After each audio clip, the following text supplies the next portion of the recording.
The train whistle echoed through the Rocky Mountains as Martha Henley pressed her face against the dusty window. Her heart pounded with nervous excitement and fear. After 3 days of travel from Boston, she was finally arriving in Silver Creek, Colorado Territory. It was September 1887, and everything she owned fit into one worn carpetbag sitting on her lap. Martha touched the letter in her coat pocket for the 100th time. Samuel Morrison had written such beautiful words about wanting a wife to share his life in the West. He owned a general store and promised her a comfortable home. At 28 years old, Martha knew she was getting her last chance at marriage. Most women her age were already married with children, but she had spent the past 10 years caring for her sick father until he died. The train pulled into the small wooden station with a loud hiss of steam. Martha saw a crowd of people waiting on the platform. Her stomach fluttered with butterflies as she stepped down from the train car.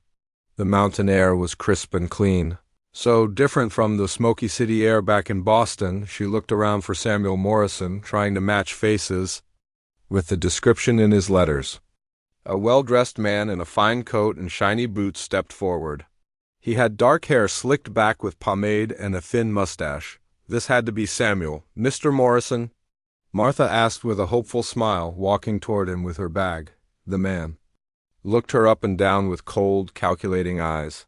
His expression changed from curiosity to disappointment, then to anger. Martha felt her cheeks burn with embarrassment as she realized he was judging her appearance. "You're the mail-order bride?" Samuel asked loudly, making sure everyone on the platform could hear. "There must be some mistake. I specifically requested a young, beautiful woman, not someone so dulled and plain." The words hit Martha like a slap across the face. The small crowd of townspeople had gathered to see the arrival of the new bride, and now they were all staring at her with pity and curiosity. Some of the women whispered behind their hands while the men looked uncomfortable. "But sir, we've been writing to each other for months," Martha said, trying to keep her voice steady. "You paid for my train ticket. We have an agreement." Samuel laughed harshly. "I paid for a young bride, not a spinster past her prime. Look at you. Your hair won't even stay in place properly, and those freckles across your nose make you look like a farm girl.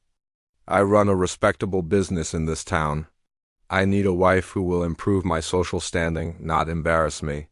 Martha felt tears burning behind her eyes, but she refused to let them fall in front of all these strangers. She had used every penny. She had to buy a decent dress for this meeting. Her auburn hair might be unruly, but she had tried so hard to make herself presentable. "What am I supposed to do?" Martha asked quietly. "I have no money for a return ticket. Everything I owned was sold to pay debts after my father died." "That's not my problem," Samuel said with a shrug. "Perhaps the church will take pity on you. Or maybe you can find work as a cleaning lady somewhere. But I will not be marrying you. Good day." With that, Samuel Morrison turned on his polished heel and walked away, leaving Martha standing alone on the platform with her bag. The crowd began to scatter, most people avoiding eye contact with her. She had never felt so humiliated and alone in her entire life. Martha sat down heavily on a wooden bench outside the train station. The next train back east wouldn't come for a week, and she had exactly 37 cents in her purse. Not enough for food, let alone a train ticket. The September sun was getting lower in the sky, and she had nowhere to sleep tonight. She watched the townspeople go about their business, some glancing at her with sympathy but no one offering help. A few children pointed at her and whispered, until their mothers pulled them away. Martha had never felt so lost and unwanted.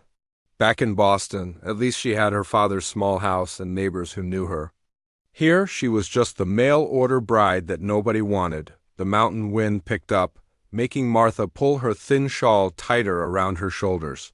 She noticed storm clouds gathering over the peaks in the distance. Soon it would be dark, and she still had no idea where she would spend the night. The reality of her situation began to sink in. She was truly alone in a strange place with no money and no friends. Martha closed her eyes and tried not to think about how different this day was supposed to be. She had imagined meeting Samuel, having a simple wedding ceremony, and starting her new life as a married woman.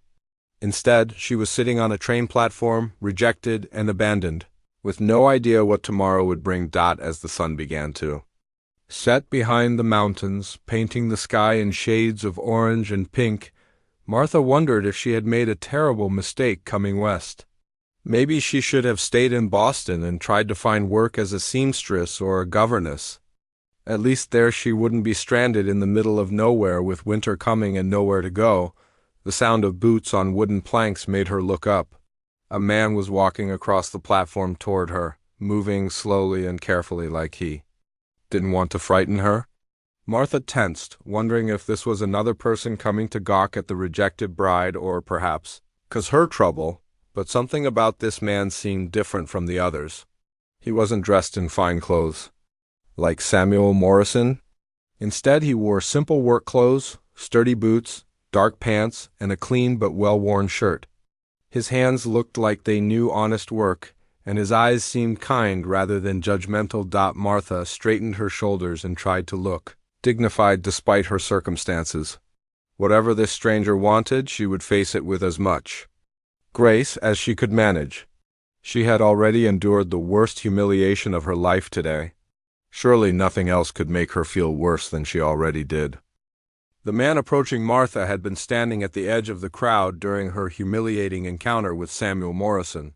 Unlike the others who had stared with curiosity or pity, Jacob Brennan had felt something different, a deep anger at the cruelty he had witnessed. Jacob was 35 years old, with sun-weathered skin and gentle blue eyes that reflected years of solitude in the mountains. His brown hair was touched with early gray at the temples, and his hands bore the calluses of 8 years working his mining claim. He moved with the quiet confidence of a man comfortable in his own skin, but there was also a hesitancy about him, as if he had forgotten how to talk to people after so much time alone. "Ma'am," Jacob said softly, removing his worn hat as he approached the bench, "I couldn't help but see what happened with Morrison. I'm real sorry about how he treated you." Martha looked up at this stranger, surprised by the genuine kindness in his voice. After the harsh words from Samuel and the stares from the townspeople, this man's gentle tone was like cool water after a long drought. "Thank you," Martha replied quietly, unsure what else to say. She studied his face, noting the deep lines around his eyes that spoke of both hard work and pain. There was something solid and trustworthy about him that made her feel less afraid. Jacob sat down on the other end of the bench, careful to keep a respectful distance. He pulled a clean handkerchief from his pocket and offered it to her. "My name is Jacob Brennan. I have a mining claim up in the mountains, about an hour's ride from town." "I'm Martha Henley," she said, accepting the handkerchief gratefully. "Though I suppose it doesn't matter much what my name is now. I have nowhere to go and no way to get there even if I did." Jacob was quiet for a moment, watching the last of the sunset paint the mountain peaks purple and gold. When he spoke again, his words came slowly, as if he was thinking carefully about each one. "I've been living alone up there for 8 years now," he said. "Lost my wife Anna to the cholera back in '79, haven't had much use for company since then, but ... He paused, seeming to gather his courage. "Well, winter's coming on hard this year. Could use some help getting ready for it?" Martha wasn't sure what he was trying to say. Was he offering her work? A place to stay? She waited for him to continue, afraid to hope for too much. "What I'm getting at," Jacob said, turning to look at her directly, "is that you need a home, and I could use a partner. Not for love or romance, I'm not ready for that kind of thing again, but for practical reasons. Someone to help with the cooking and mending, maybe tend a garden. Someone to talk to during the long winter nights." Martha felt her heart skip a beat. "Are you suggesting what I think you're suggesting?" "Marriage," Jacob said plainly, "a partnership really. You'd have a roof over your head and food on the table. I'd have help making it through another winter without going completely mad from loneliness. We could help each other out." The proposal was so unexpected and straightforward that Martha didn't know how to respond. This wasn't the romantic courtship she had imagined, but then again, her romantic dreams had just been crushed on this very platform an hour ago. "You don't even know me," Martha said. I could be lazy or mean-tempered. I could be a terrible cook. Jakob almost smiled at that. Well, I'm not much of a talker, and I've been told I'm too serious for my own good. I live in a cabin in the middle of nowhere, and my closest neighbor is 5 miles away. We'd both be taking a chance. Martha looked around the now empty platform. The train station was closing for the night, and the street lamps were being lit in town. She could see the warm glow of windows in the distance, families sitting down to dinner together while she sat alone on a bench with nowhere to go. "Would you help me?" she asked. "You don't owe me anything." Jakob was quiet for a long moment. "My Anna was a mail-order bride too," he said finally. "Came out here from Ohio to marry a rancher who decided she wasn't pretty enough for him. I met her crying at this same train station, matter of fact. Different bench, but same situation." Martha felt a pang of understanding. What happened? "I married her instead," Jakob said simply. "Best 3 years of my life until the sickness took her. She used to say that sometimes the best things in life come from the worst moments." The wind picked up again, carrying the scent of pine trees and the promise of rain. Martha pulled her shawl tighter and made her decision. "If we did this," she said carefully, "what would you expect from me?" "Honesty," Jakob replied immediately. "Help with the work when you're able. Respect for the fact that we're both trying to make the best of a difficult situation. Nothing more than that. And if it doesn't work out, then we'll figure something. Else out comes spring. I'm not Samuel Morrison. I keep my word and I treat people with decency." Martha stood up from the bench and faced Jakob squarely. He rose as well, towering over her by nearly a foot, but somehow not making her feel small or threatened. "Mr. Brennan," she said formally, "I accept your proposal." Jakob nodded once, then extended his work-roughened hand. "Then let's go find the preacher and get this done before you change your mind or I lose my nerve." As they walked toward town together, Martha realized that for the first time since stepping off the train, she felt hopeful about the future. This wasn't the life she had planned, but maybe it was the life she was meant to have. The next morning, Martha woke up as Mrs. Jakob Brennan in the small room above the general store where they had spent their wedding night. The preacher's wife had insisted they couldn't travel up the mountain in the dark, so she had arranged for them to stay in town. Martha had slept fully clothed on top of the covers, while Jakob made himself a bed on the floor with his coat and some blankets. As they prepared to leave for the mountain, Martha got her first real look at her new husband. In the daylight, Jakob moved with quiet efficiency, checking his horse and the pack mule with the careful attention of a man used to depending on himself. His movements were gentle with the animals, and Martha noticed how they trusted him completely. The ride up the mountain trail took longer than expected because Jakob stopped frequently to let Martha rest. She had never ridden a horse for such a distance, and her legs were already aching after the first hour. But Jakob was patient, offering her water and pointing out landmarks along the way. "That peak there is called Eagle's Rest," he said, indicating a sharp summit to their left.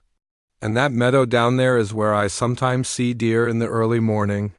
As they climbed higher, Martha began to understand why Jakob had chosen to live in such an isolated place. The air was so clean it almost hurt to breathe, and the silence was broken only by the sound of wind through pine trees and the occasional call of a bird.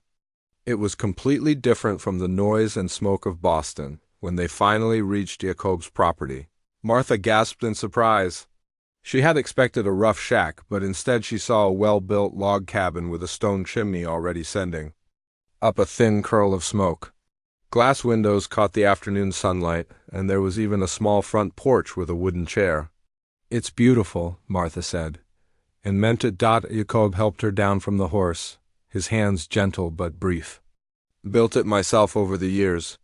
Figured if I was going to live alone, I might as well be comfortable." The inside of the cabin was even more surprising. The main room had a large stone fireplace, a solid wooden table and chairs and shelves lined with books. The kitchen area had a good iron stove and well-organized supplies. Everything was clean and carefully maintained. "Anna's touch," Jakob explained when he saw Martha looking around with wonder.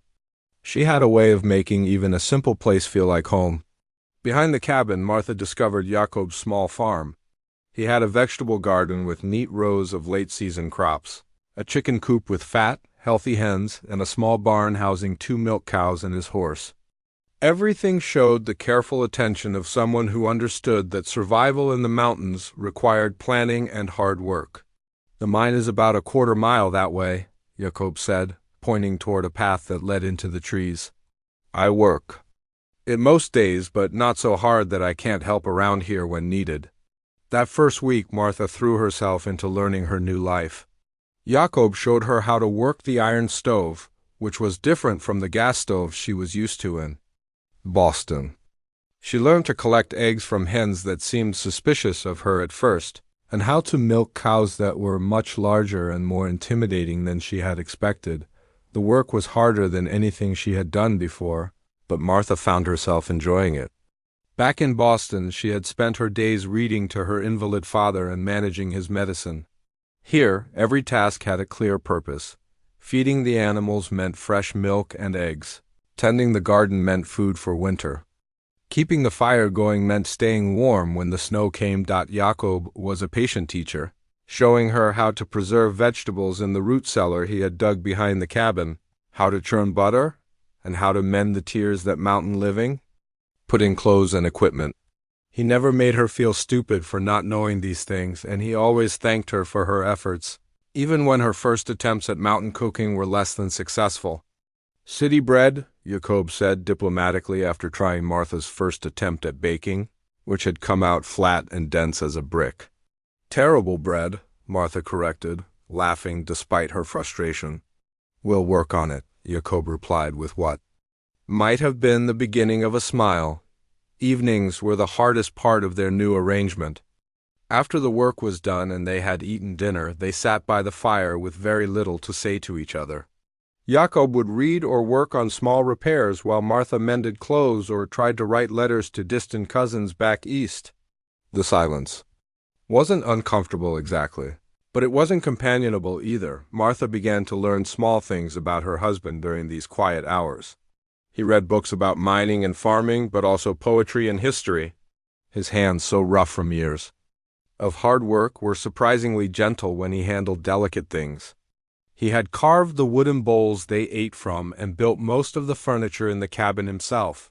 One evening, when Martha was struggling to darn a hole in one of Jakob's work shirts, she looked up to find him watching her with a thoughtful expression. "You don't have to do that," he said quietly. "I've been mending my own clothes for years. I want to help," Martha replied. "It's part of our agreement." The agreement was about survival, Jakob said. "Making sure we both make it through the winter. It wasn't about you becoming my servant." Martha set down her sewing and looked at him seriously. "I've never had a home that was really mine before. Even when I was caring for my father, it was still his house, his rules, his life. Here, for the first time, I feel like I'm building something that belongs to me too." Something shifted in Jakob's expression at those words, a softening around his eyes that made him look younger and less guarded. "Then welcome home, Martha Brennan," he said simply, and for the first time since arriving in Colorado, Martha truly felt like she might be home. As October arrived and the aspen trees turned brilliant gold against the evergreen pines, Martha and Jakob began to settle into a comfortable rhythm. The physical work of preparing for winter gave them plenty to do during the day, but the evenings by the fire were becoming less awkward and more peaceful. It started with small conversations about practical things. Jakob would mention that the chickens seemed to be laying fewer eggs as the days grew shorter, and Martha would ask about when to harvest the last of the vegetables from the garden. These simple exchanges gradually grew into longer discussions about their plans for winter and the improvements they might make to the cabin come spring. One evening in late October, as Martha was trying to teach herself to knit from a book she had found on Jakob's shelves, she looked up to find him watching her struggle with the yarn. "Anna tried to teach me that once," Jakob said quietly. "Said I might need to know how to make socks if I was going to live alone in the mountains." It was the first time he had mentioned his first wife since their wedding day. Martha set down her knitting needles, sensing that this was important. "Did You learn? She asked gently. Jacob chuckled, a sound Martha hadn't heard from him before. I could barely manage to hold the needles without dropping them. Anna laughed so hard she got the hiccups. Said my hands were made for swinging a pickaxe, not delicate work. What was she like? Martha asked, then worried she had overstepped. I mean, if you don't mind talking about her. Jacob was quiet for a long moment, staring into the fire. When he spoke, his voice was soft with memory. She was small and fierce, with dark hair that curled no matter how hard she tried to straighten it. Kind of like yours, actually, except hers was black as coal. He glanced at Martha's auburn hair, which had escaped its pins as usual. She came from a big family in Ohio, always talking and laughing. Made this place feel alive in a way it hadn't before. You must miss her terribly, Martha said. I did, Jacob replied. Still do, but differently now. For a long time after she died, I couldn't stand the silence. Then I got used to it, maybe too used to it. These past few weeks, having someone to talk to again, it's been good. Martha felt a warmth spread through her chest at his words. I was wondering if you regretted your decision to marry me? You seem so distant sometimes. Jacob looked surprised. Not distant by choice. I guess I forgot how to be around people. When you spend 8 years talking mostly to horses and chickens, you lose the habit of conversation. This made Martha laugh, which seemed to please Jacob. Well, I spent 10 years talking mostly to a sick man who rarely answered back. Maybe we're both out of practice. From that night forward, their evening conversations became easier and more natural. Jacob told Martha about his childhood in Norway, how his family had come to America when he was 12 years old, and how they had slowly made their way west as his father looked for work in the mines. Papa died in a cave-in when I was 19. Jacob said one night as they shared a pot of coffee by the fire. Mama followed him 6 months later. Think she just couldn't stand to be without him. Martha shared her own story, how her mother had died when she was 15, leaving her to care for her father who had never quite recovered from the loss. He wasn't unkind, she explained. Just broken, I think. Like he was only half alive. After Mama died, is that why you never married before? Jacob asked, partly. Also, I was never what men seem to want. Too tall, too outspoken, too set in my ways.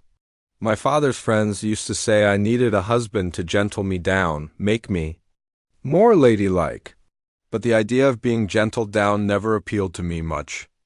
Jacob studied her face in the firelight. Can't imagine you any other way than you are. Seems to me you're exactly as you should be. The simple acceptance in his words moved Martha more than any flowery compliment ever had. She realized that, for the first time in her life, she was with someone who didn't want to change her dot as November arrived with its first light snowfall. Martha fell ill with a fever that left her weak and dizzy. She tried to continue with her usual work, but Jacob found her collapsed in the chicken coop one morning. Barely conscious, he carried her into the cabin and put her to bed with a gentleness that surprised them both.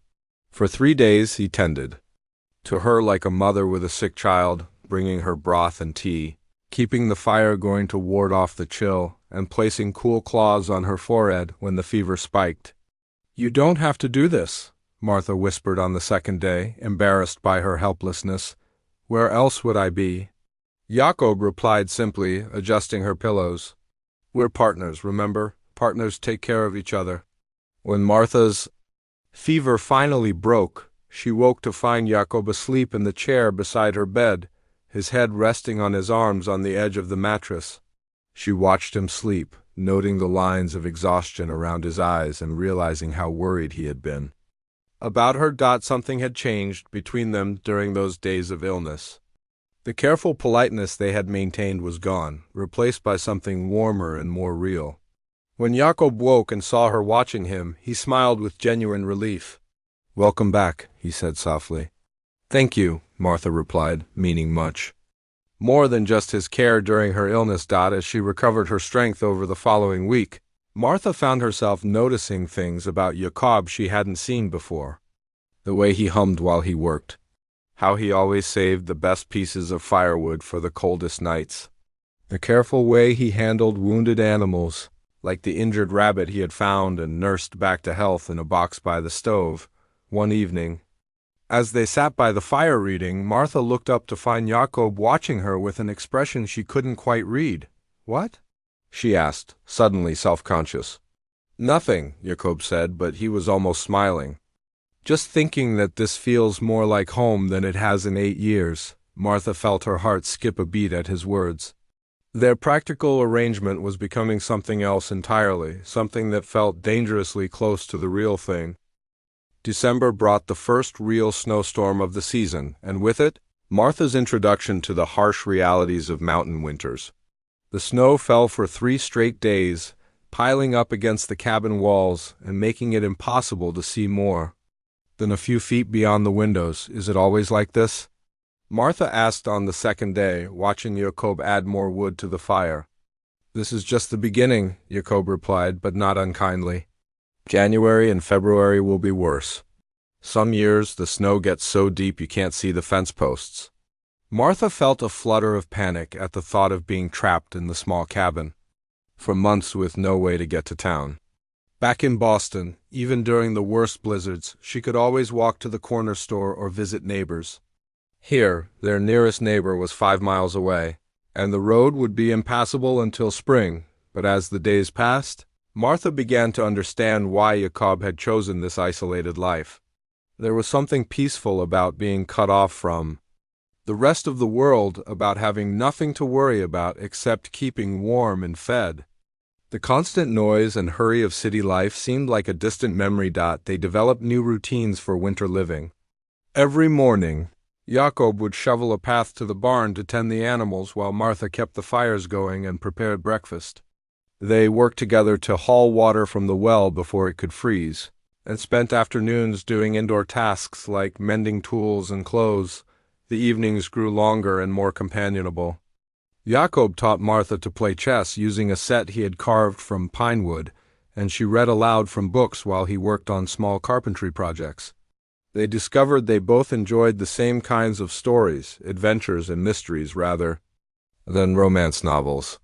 "Never saw the point of reading about love," Martha said one night after finishing a particularly ridiculous romantic tale.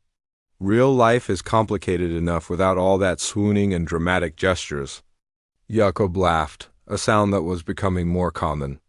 "Anna used to say the same thing. She preferred stories about people solving problems and going on adventures."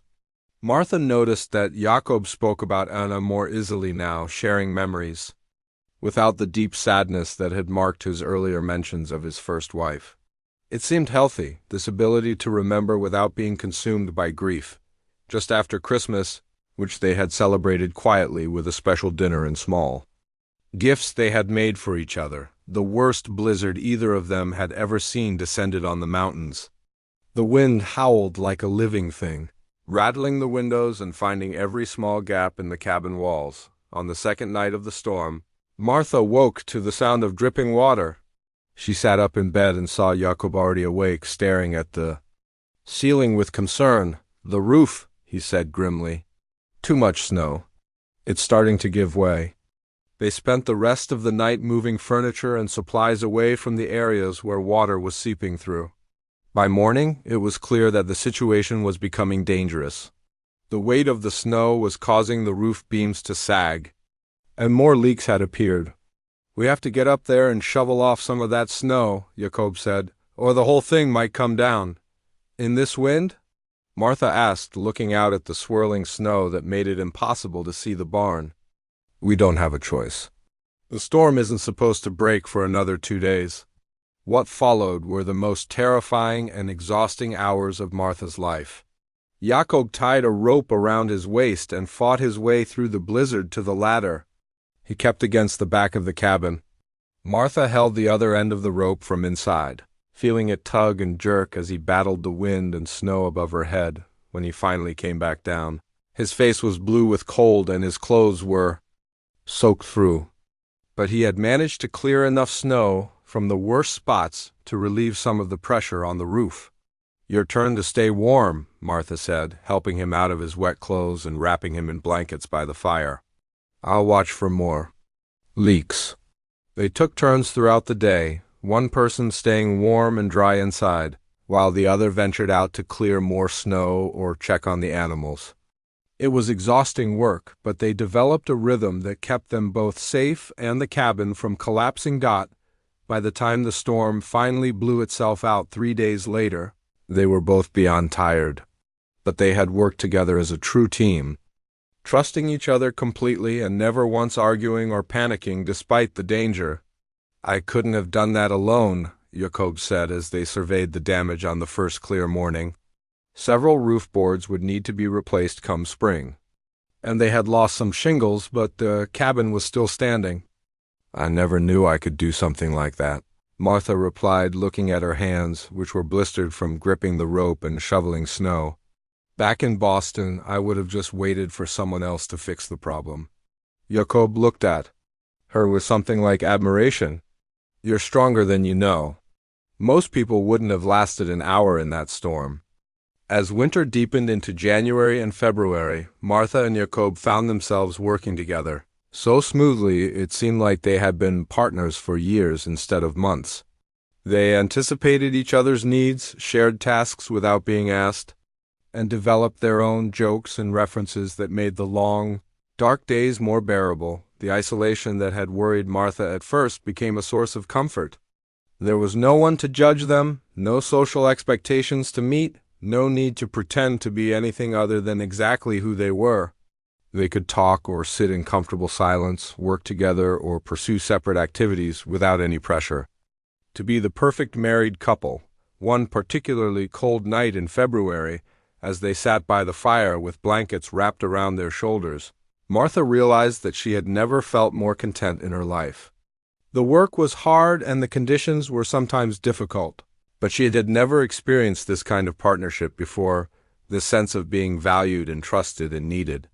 "Penny for your thoughts," Jakob said, noticing her contemplative mood. Double quotes. "Just thinking about how different this is from what I expected when I got on that train in Boston," Martha replied. "I thought I was going to be a traditional wife in a traditional marriage. Instead, I feel more like myself than I ever have before." Jakob nodded slowly. "I know what you mean. I thought I was just looking for someone to help with the work and keep me from going crazy from loneliness. But this feels like something much better than that." Neither of them spoke the word love, but it hung in the warm air between them like a promise waiting to be fulfilled. They had built something strong and real together through the long winter months, something that felt like it could last much longer than just until spring. Spring came late to the mountains that year, but when it finally arrived in early April, it brought more than just melting snow and budding trees. Martha was hanging laundry on the line behind the cabin when she heard the sound of horses approaching. On the mountain trail, Jakob emerged from the barn where he had been tending to a cow that was about to give birth. He shaded his eyes against the morning sun and frowned as he recognized the riders coming up the path. "Trouble," he said quietly to Martha. "That's Samuel Morrison, and he's got Sheriff Coleman with him." Martha felt her stomach drop as she watched the two men approach. Samuel looked exactly as she remembered, well-dressed and self-important, sitting his horse like he owned the world. The sheriff was an older man with gray whiskers and a stern expression that suggested he wasn't entirely comfortable with whatever. "Business had brought him up the mountain, Mr. Brennan, Mrs. ... Samuel paused dramatically as he dismounted from his horse. "Well, I suppose the question is whether she has any right to that name at all. What do you want, Morrison?" Jakob asked, moving protectively closer to Martha. "Sheriff." Coleman cleared his throat uncomfortably. "Jakob, Martha, I'm sorry to bother you folks, but Mr. Morrison here has filed a complaint. Says there's some question about the validity of your marriage." "What kind of question?" Martha asked, finding her voice despite the fear that was making her heart race. Samuel smiled coldly. "The kind that comes from a woman who was contracted to marry one man but ran off with another before fulfilling her obligations." "I pay good money for your train ticket, Miss Henley. That creates a legal obligation." "That's ridiculous," Jakob said, his voice hard with anger. "You rejected her publicly at the train station. Half the town witnessed it." "I rejected her appearance, not her person," Samuel replied smoothly. I never said I wouldn't honor our contract. I simply needed time to adjust my expectations. Martha stared at him in disbelief. You called me old and plain in front of everyone. You said you wouldn't marry me and walked away. Temporary disappointment, Samuel waved dismissively. I've since reconsidered. A man of my standing in the community needs a wife, and you are still legally bound to fulfill that role. Sheriff Coleman looked deeply uncomfortable with the whole situation. The thing is, folks, Mr. Morrison has a point about the contract. If he paid for her passage with the understanding that she would marry him, then he voided that contract when he publicly refused to honor it, Jacob interrupted. You can't abandon a deal and then change your mind months later when it suits. Actually, you can, Samuel said with a smug smile. I've consulted with a lawyer in Denver. The contract was for marriage, not for appearance. Miss Henley broke that contract by marrying you instead of waiting for me to reconsider. Martha felt sick as she began to understand what Samuel was really after. Why now? Why wait all these months to raise this issue? Samuel's mask of civility slipped for a moment, revealing the petty cruelty underneath. Because word has gotten around about how well Brennan's mine has been producing this winter. Silver prices are up, and it seems you've married into quite a bit of wealth. I've decided that perhaps I was too hasty in my initial judgment. The truth hit Martha like a physical blow. This wasn't about law or contracts or even wounded pride. Samuel had heard that Jacob was doing well financially, and he wanted to cause trouble out of pure greed and spite. You can't be serious, Martha said. You want to break up a marriage because you think there's money involved? I want what's legally mine, Samuel replied. And what's legally mine is a wife who was contracted to marry me, not a mountain hermit with a lucky mining claim. Jacob stepped forward, his hands clenched into fists. You're not taking her anywhere, Morrison. I don't care what some lawyer in Denver told you. Sheriff Coleman held up his hands. Now let's everyone just calm down. Jacob, I know you're angry, but if there's a legal question here, it needs to be settled proper-like, in court with a judge. This is insane, Martha said, her voice rising with desperation. I'm a human being, not a piece of property to be traded back and forth based on contracts. The law sees it differently, Samuel said coldly. Women who enter into mail-order bride contracts have obligations, just like any other business arrangement. For the next hour, the argument continued on the front porch of the cabin. Samuel presented papers that he claimed proved Martha was legally bound to him. Sheriff Coleman tried to mediate between the increasingly angry men. Martha felt like she was watching her new life crumble before her eyes. Finally, Sheriff Coleman made his decision. I'm going to have to ask you folks to come to town so we can sort this out properly. Judge Williams will be through Silver Creek next week for the circuit court. He can hear both sides and make a ruling. And until then? Jacob asked. Until then, everyone stays in town where I can keep an eye on things, the sheriff said firmly. I don't want any trouble over this. As they packed their few belongings for the trip to town, Martha felt a despair deeper than anything she had experienced since arriving in Colorado. She and Jacob had built something beautiful together over the winter months, and now it was all being threatened by a greedy, spiteful man who saw her as nothing more than property. We'll fight this, Jacob said quietly as they loaded their things. Onto his horse, I won't let him take you away from here. What if the law is on his side? Martha asked. What if the judge decides that I really am legally bound to marry him? Jacob stopped what he was doing and took her hands in his. Then we'll figure out another way. I'm not giving up on us, Martha, not after what we've built together.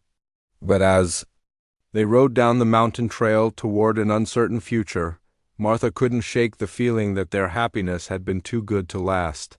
Samuel Morrison was a man with money and connections, while she and Jacob were just ordinary people, trying to build a life together. In her experience, money and power usually won out over love and fairness. The warm spring air felt cold against her face as they descended toward town, leaving behind the cabin that had become the first real home Martha had ever known. She could only hope that it wouldn't be the last. The week they spent in Silver Creek waiting for the circuit judge was one of the most difficult of Martha's life. She and Jakob stayed in separate rooms at the boarding house, maintaining propriety while the legal questions swirled around their marriage. Samuel Morrison made sure everyone in town knew about the case, painting himself as a wronged businessman and Martha as a deceitful woman who had broken her contract. The townspeople were divided in their opinions. Some felt that a contract was a contract, and Martha should honor her original agreement. Others had witnessed Samuel's cruel rejection of Martha at the train station and felt he had no right to claim her now. The gossip followed Martha everywhere. She went, making simple errands like buying supplies, an ordeal of whispered comments and curious stares. Jakob spent his days consulting with anyone who might have legal advice. The town's only lawyer was a young man fresh from law school who admitted he had never handled a case like this before. But he agreed to represent Martha and Jakob, warning them that the law regarding mail-order bride contracts was unclear and largely untested. The problem is that there's very little precedent for this situation, the lawyer, Thomas Bradley, explained during one of their meetings. Most mail-order bride disputes involve the woman running away, not the man rejecting her and then changing his mind. Surely the fact that he publicly refused to marry her matters, Jakob argued. It should, Bradley agreed. But Morrison's lawyer is arguing that his initial rejection was emotional, not legal, and that the contract remained valid regardless of his temporary feelings. Martha felt sick every time she thought about the possibility of being forced to marry Samuel Morrison. The idea of leaving Jakob and the life they had built together was unbearable, but the alternative, being bound to a man who saw her as property, was even worse. When Judge Williams finally arrived in Silver Creek, the courthouse was packed with curious townspeople who had come to see how the unusual case would be resolved. Martha had never been the center of so much attention, and she felt overwhelmed by the crowd of faces staring at her as she took her seat beside Thomas Bradley. Samuel's lawyer was an older man from Denver with an expensive suit and a confident manner. He presented his case first, arguing that mail-order bride contracts were binding legal agreements and that Martha had violated hers by marrying Jakob instead of waiting for Samuel to honor his commitment. My client paid substantial money for Miss Henley's transportation and accommodation, the lawyer argued. He had every right to expect that she would fulfill her part of the bargain, regardless of any temporary misunderstandings, when it was time for their defense. Thomas Bradley called several witnesses who had been present at the train station the day Martha arrived. They testified about Samuel's harsh words and public rejection, painting a picture of a man who had clearly and definitively ended any agreement between himself and Martha. Then Bradley called Martha to the stand, standing before the packed courtroom. Martha felt her knees shake with nervousness. But as she began to tell her story, her voice grew stronger and more confident. She described the humiliation of being rejected in front of the entire town, the desperation of being stranded with no money and nowhere to go, and the kindness Jakob had shown her in her darkest moment. Mr. Morrison made it very clear that he found me unsuitable, Martha testified. He said I was too old and plain, and that marrying me would embarrass him in front of the community. He walked away and left, me sitting alone on a bench with nowhere to go. And why did you choose to marry Mr. Brennan instead of waiting to see if Mr. Morrison might change his mind? Bradley asked. Because Mr. Brennan offered me partnership and respect, Martha replied, looking directly at Samuel as she spoke. He saw me as a person, not as property that could be returned if it didn't meet expectations. Samuel's lawyer cross-examined Martha aggressively, trying to make her admit that she had acted improperly by not waiting for Samuel to reconsider. But Martha held her ground, her voice steady as she answered each question. Did you love Mr. Brennan when you married him? The lawyer asked, clearly hoping to paint their marriage as a hasty mistake. Martha paused, thinking about the question carefully. When she answered, her voice carried clearly throughout the silent courtroom. I married him because he offered me a chance at a real partnership. Love came later, as we worked together and got to know each other. But even if I had never learned to love him, I would still choose him over a man who sees marriage as a business transaction where women can be bought and sold. When Jakob took the stand, he spoke simply and directly about his reasons for proposing to Martha and the life they had built together over the winter. His quiet dignity and obvious sincerity made a strong impression on the courtroom. I offered her marriage because she needed help and I needed a partner, Jakob testified. But what we built together is much more than that. She's made my house a home again, and I can't imagine my life without her. The most dramatic moment came when Samuel himself took the stand. Under questioning from his own lawyer, he presented himself as a respectable businessman who had been wronged by Martha's hasty decision. But when Thomas Bradley cross-examined him, a different picture emerged. "Mr. Morrison, when you saw Miss Henley at the train station, what exactly did you say to her?" Bradley asked.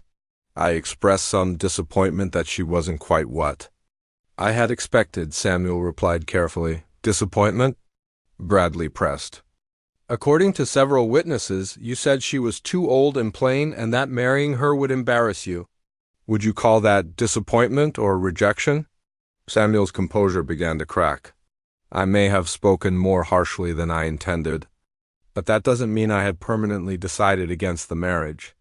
"Then why didn't you contact Miss Henley at any point during the winter to express your continued interest?" Bradley asked. "Why wait until you heard about Mr. Brennan's successful mining operation before suddenly deciding you wanted to honor your contract?" This question hit its mark. Samuel stammered and tried to explain, but it was clear to everyone in the courtroom that his timing was suspicious. The whispers and murmurs from the gallery showed that public opinion was turning against him. After both sides had presented their cases, Judge Williams retired to consider his decision. The wait felt endless to Martha, who paced the small room, where she and Jakob were allowed to wait. Everything they had built together hung in the balance of one man's decision. When court reconvened 2 hours later, Judge Williams delivered his ruling in a firm, clear voice. "After careful consideration of the evidence and testimony presented, this court finds that Mr. Morrison's public rejection of Miss Henley constituted a clear breach and termination of their original agreement.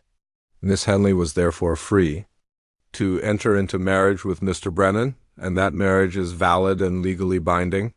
The courtroom erupted in cheers and applause from Martha and Jakob's supporters, while Samuel stormed out in anger. Martha felt weak with relief as Jakob embraced her, both of them overwhelmed by the realization that they were free to return to their mountain home and continue building their life together, but their victory had come at a cost. The trial had exposed their private business to the entire community and created enemies who might cause trouble in the future. As they prepared to leave Silver Creek and return to their cabin, Martha knew that their fight for love was over, but the work of building a lasting marriage was just beginning. The ride back up the mountain after the trial felt like a journey toward freedom. Martha and Jakob traveled in comfortable silence for most of the way, both of them processing the events of the past week and the relief of having their marriage validated by the court. The spring air was warm and sweet with the scent of wildflowers, and the cabin looked more welcoming than ever when it finally came into view. As they unpacked their belongings and settled back into their familiar routines, Martha realized how much their relationship had changed during the ordeal. The trial had forced them both to examine their feelings and speak them aloud in front of strangers.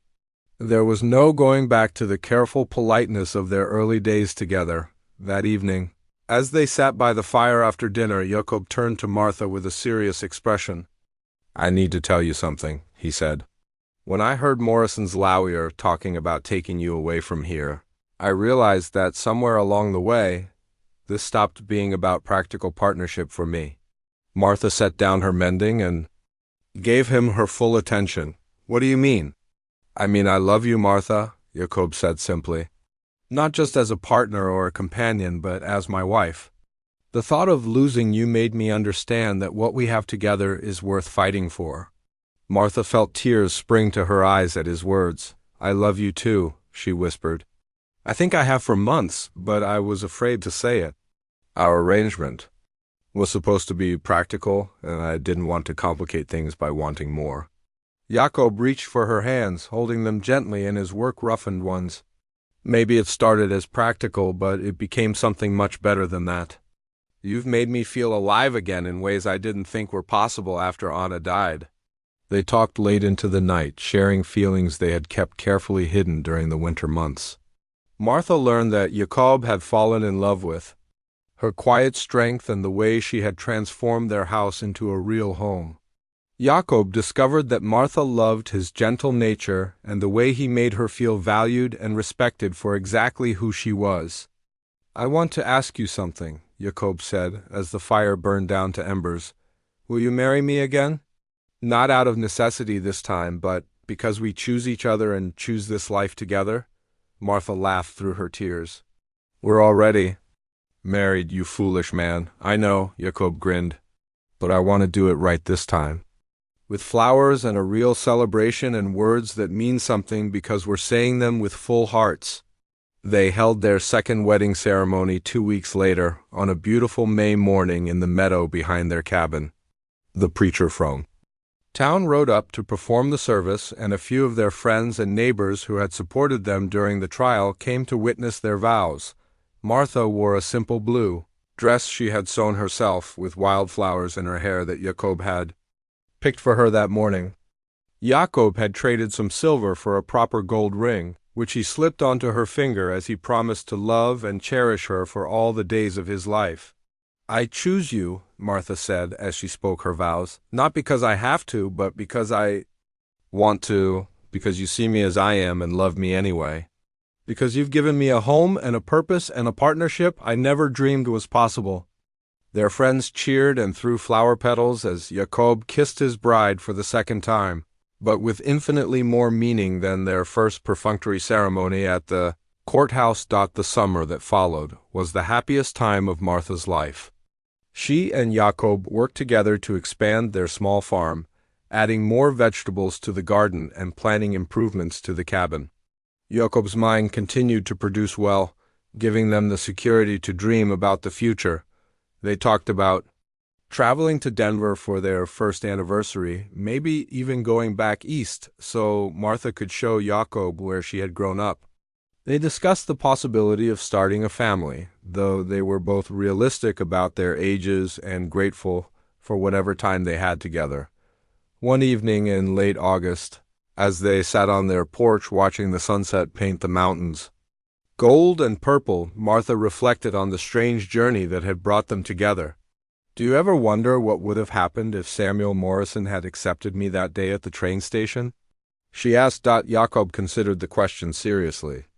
"I think we both would have been miserable in different ways.